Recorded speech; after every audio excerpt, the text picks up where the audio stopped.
नमस्कार, कसे आहात? मराठी ब्लॉगर दुलारी या माझ्या यूट्यूब चॅनलमध्ये तुमचं स्वागत आहे. आज मार्गशीर्ष महिन्यातील पहिला गुरुवार. तुम्हाला प्रथम मार्गशीर्ष महिन्याच्या खूप खूप शुभेच्छा. तुमच्या घरात लक्ष्मीचे आगमन हो ही स्वामींचरणी माझी प्रार्थना. बघा, मी जे तुम्हाला छोटे छोटे उपाय सांगते ते करून तुम्हाला त्याचा नक्कीच खूप फायदा होईल. आजकाल असं झालंय की प्रत्येक जण आर्थिक विवंचनेमधून जातोय. जरी भले तो 1,00,000 रुपये कमवणारा माणूस असू दे, जो 1,00,000 रुपये कमवतो त्याचे खर्च त्याप्रमाणे असतात, जो 50,000 कमवतो त्याचे खर्च त्याप्रमाणे असतात. प्रत्येक जण काही ना काहीतरी आर्थिक अडचणी, कोर्ट कचेरी किंवा अन्य काही अडचणीतून जातच असतो. मग आपल्याला हे उपाय करून त्यापासून नक्कीच फायदा होईल. कारण आज माणूस आत्महत्या किंवा व्यसन याच्या अधीन व्हायला लागलाय. हे न होता आपण ह्या गोष्टींकडे न जाता जर आपण या आध्यात्मिक गोष्टींकडे गेलो तर त्याचा आपल्याला आपल्या कुटुंबाला सगळ्यांनाच त्याचा खूप चांगला फायदा होतो. त्यामुळे हे छोटे उपाय केल्याने तुम्हाला त्याचा काही अपाय होणार नाही. झाला तर फायदाच होणार, अपाय होणार नाही. मग मी काय म्हणते की या सगळ्या गोष्टी आपण कराव्या. हे छोटे छोटे जे उपाय आहेत हे आता मला सुद्धा खूप अडचणी आल्या, खूप संकट आली. त्यावेळेला मी हे सगळे छोटे छोटे उपाय करत त्यातून मला मार्ग दिसत गेला. मला यातून सगळ्यातून मार्ग दिसत गेला आणि मी हे छोटे छोटे उपाय, कारण प्रत्येक वेळी एकच वाक्य आहे की स्वामी समर्थ आपल्या कायम पाठीशी आहेत. ते आपलं या सगळ्या विवंचनेतून ती आपली नक्कीच सुटका करणार. त्यामुळे कुठल्या वाम मार्गाला न जाता आपण आध्यात्मिक मार्गाने जर या गोष्टी केल्या आणि हे छोटे उपाय, हे तोडगे जे आहेत ते केले तर त्याचा आपल्याला नक्कीच फायदा होईल. कारण मी देखील माझ्याकडे जी तोडग्यांची पुस्तकं आहेत त्यातूनच हे तोडगे काही जे छोटे छोटे असतात ते तुम्हाला मी सांगत असते. कारण बघा, या गोष्टी कशा असतात, बिनखर्चाच्या असतात. याचा तुम्हाला जास्त खर्चही नाही किंवा जास्त त्रास नाही. लागलाच तर तुमचा थोडा वेळ लागतो, कारण स्वामींची उपासना किंवा काही जी स्तोत्र म्हणायची असतात, मंत्र म्हणायचे असतात, त्याला आपला वेळ खर्ची होतो. पण तुमचा पैसा तिथे खर्च होत नाही. तुम्ही जर या ठिकाणी बाकीच्या ठिकाणी गेलात तर तिथे तुमचा पैसा खर्च होतो. त्यामुळे हे आपण छोटे छोटे उपाय घरात बसून करावे. कारण प्रत्येकाला अडचणी आहेत, त्या अडचणीतून मार्ग आपल्याला स्वामी कायम दाखवत असतात. स्वामी आपल्या कायम पाठीशी असतात. म्हणून मी तुम्हाला प्रत्येक वेळी काय सांगते की छोट्या छोट्या अडचणीतून मार्ग काढण्यासाठी हे छोटे छोटे तोडगे करा. हे छोटे छोटे तोडगे हे तुम्हाला तुमच्या आयुष्याला एक मोठी कलाटणी देऊन जाईल. बघा, तुम्हाला मी एक सांगते की तुम्हाला जर असं वाटत असेल, ताई मी काल हा उपाय केला पण मला आज त्याचा काही फायदाच झाला नाही, तसं होत नाही. कुठल्याही गोष्टीचा फायदा हा लगेच मिळत नाही. तर त्याला एक थोडा वेळ जायला द्या. काही गोष्टींना वेळ जायला द्या. वेळ गेली तशी वेळ जशी जशी निघून जाते ना पुढे, तसे आपले सगळे अडचणी दूर होतात. पण एखादा तोडगा, एखादा उपाय, एखादी उपासना यामध्ये सातत्य ठेवा. त्यामध्ये तुम्ही जर म्हणालात की आज मी केली, मधी सोडलं, आज केलं, उद्या सोडलं, ह्या गोष्टी करू नका. या सगळ्यामध्ये सातत्य असेल ना तर आपल्या सगळ्या अडचणी नक्कीच दूर होतील. आज आपण काय करायचंय तर एक सुपारीचा उपाय करायचा आहे. असे मी तुम्हाला पुढे अजून उपाय सांगणार, पण आज उपाय काय करायचा आपल्याला, एक सुपारीचा. आज आहे गुरुवार. मार्गशीर्ष महिन्यातले सगळे दिवस हे खूप चांगले असतात. जसे नवरात्र, श्रावण यामध्ये जे सगळे दिवस चांगले असतात, तसे मार्गशीर्ष महिन्यातले देखील सगळे दिवस खूप चांगले असतात. तर आज आपल्याला काय करायचंय, अशी एक सुपारी जी अशा ठिकाणी ठेवायची आहे जी ठेवल्यावर तुम्हाला धनधान्य कधीच कमी पडणार नाही. आणि कधीच कमी पडणार नाही याचा अर्थ काय, तर तुमच्या सगळ्या अडचणी हळूहळू दूर होत जातील. तुम्ही म्हणाल आज माझं धान्याचं भरलेला डब्बा आहे, अर्धा आहे, तो उद्या माझा धान्याने पूर्ण भरला जाईल, तर तसं होणार नाही. ह्या गोष्टी अशा होत नसतात. तर या गोष्टी काय असतात की आज तुम्ही हा उपाय केला तर हळूहळू तुमच्या आयुष्यामध्ये प्रगती होत जाईल. तर मार्गशीर्ष महिन्यातील कोणत्याही गुरुवारी हा आपल्याला उपाय करायचा आहे. कोणताही गुरुवार घ्या, आजचा घ्या, पुढचा घ्या. कारण तसे मार्गशीर्ष महिन्यामध्ये यावर्षी 5 गुरुवार आले. त्यामुळे तुम्ही कोणत्याही गुरुवारपासून सलग 7 दिवस हा तुम्हाला उपाय करायचा आहे. हा उपाय तुम्ही कोणीही करू शकता, म्हणजे घरातली स्त्री किंवा पुरुष कोणीही करू शकतं. फक्त याला सुयेर, सुतक वगैरे किंवा मासिक पाळी याचं बंधन आहे. बाकी तुम्ही हा उपाय कुठेही करू शकता, कारण हा देवघरात बसून आपल्याला उपाय करायचा आहे. तर आपल्याला काय करायचंय, प्रथम आपण एक सुपारी घ्यायची. म्हणजे आज गुरुवार आहे, तर तुम्ही जे कोणी मार्गशीर्ष महिन्यातला गुरुवार करता, पूजा करता, तर त्यांनी काय करावं, किंवा सगळ्यांनीच करायचा आहे हा उपाय.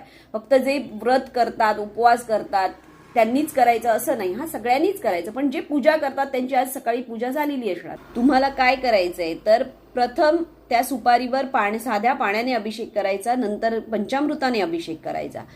आणि हा अभिषेक करताना तुम्हाला महालक्ष्मीचा कोणताही मंत्र जो तुम्हाला येतो, किंवा जो तुमच्या कुलदेवतेचा मंत्र आहे, तो तुम्हाला मंत्र म्हणून तो अभिषेक करायचा आहे.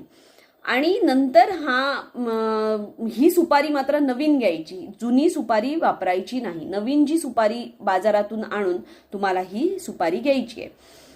आणि ही सुपारी नंतर तुम्ही एका डबीमध्ये घालून 7 दिवस तिथेच ठेवायची. रोज 7 दिवस याच्यावर अभिषेक करायचा आणि ती 7 दिवस तिथेच ठेवायची.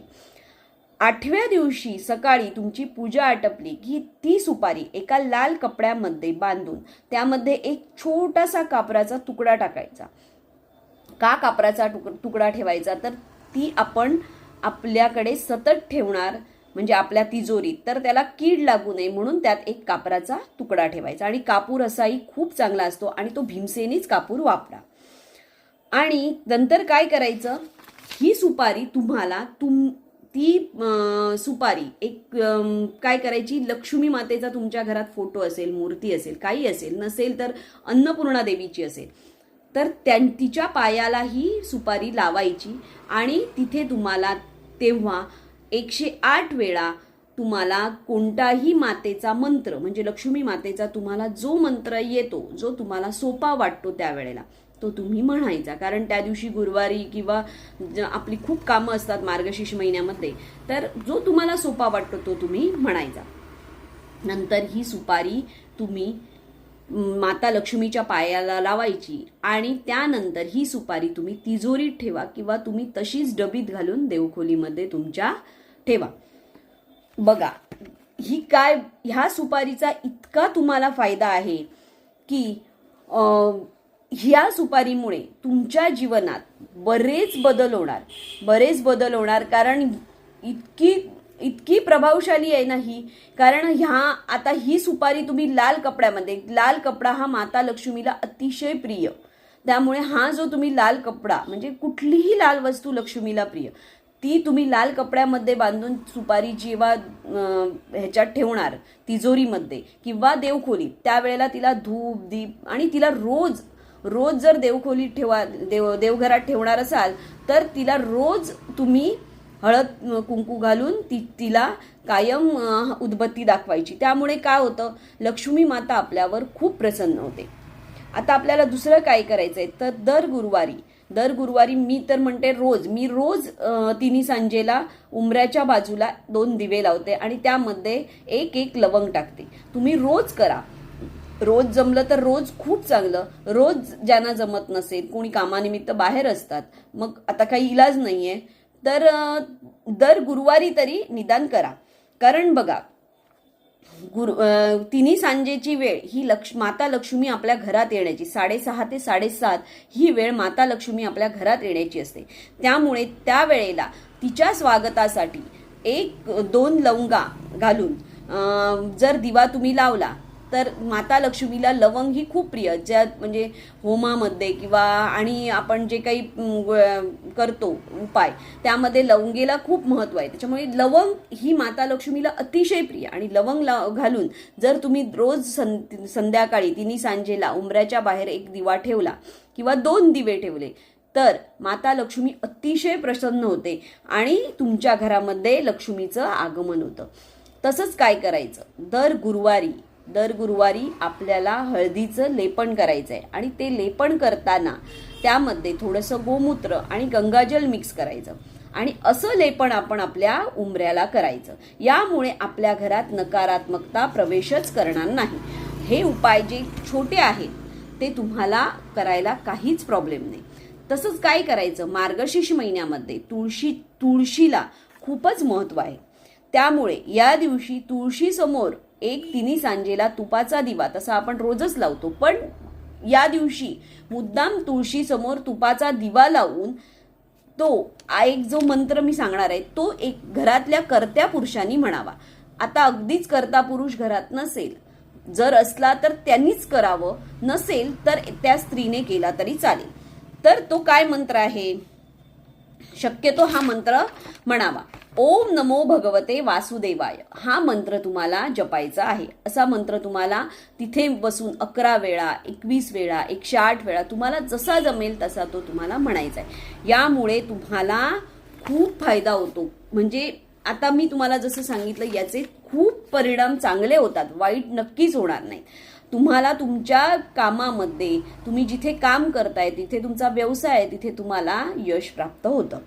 आणि बघा, तिन्ही सांजेला कधीही आपल्या घरात कटकट करू नये, किंवा तिन्ही सांजेला आदळआपट करू नये, रडारड करू नये, किंवा तुम्हाला सांगू, तिन्ही सांजेला जेव्हा आपण ह्या सगळ्या गोष्टी करतो, किंवा दरवाजा बंद करून, काही लोक दरवाजा बंद करून ठेवतात, तिन्ही सांजेला कधीही घराचा दरवाजा बंद असू नये. मग मच्छर येतात म्हणून तिन्ही सांजेला आपण दरवाजा बंद करतो, मग त्यावेळेला मच्छरांसाठी काहीतरी उपाय करा, पण तिन्ही सांजेला कधीच घराचा मेन दरवाजा बंद करू नका, तो कायम उघडा ठेवा. कारण लक्ष्मी माता तुमच्या घरात येते. ती घरात येत असताना तुम्ही जर तिला बंद करून ठेवलं तर ती तुमच्या घरात कशी येईल. त्यामुळे कधीही घराचा दरवाजा उघडा ठेवा. आणि या सगळ्या छोट्या उपायांनी तुमच्या आयुष्यामध्ये कसे चमत्कारिक बदल होतील ते तुम्ही अनुभवा. कारण आपण कुठल्याही गोष्टीचा अनुभव घेतल्याशिवाय आपल्याला लक्षात हे येणारच नाहीत की आपल्याला काय अनुभव आले. हे करा, करून बघा. आणि यामध्ये तुमचा वेळ वाया जाईल, पण पैसा नक्कीच वाया जाणार नाही. थोडा वेळ वाया जाईल, पण तो वेळ तुमचा सत्कारणी लागेल. त्यामुळे ह्या सगळ्या गोष्टी करून बघा, अनुभव घ्या आणि मला कमेंटमध्ये नक्की सांगा. कमेंटमध्ये श्री स्वामी समर्थ लिहायला विसरू नका. श्री स्वामी समर्थ.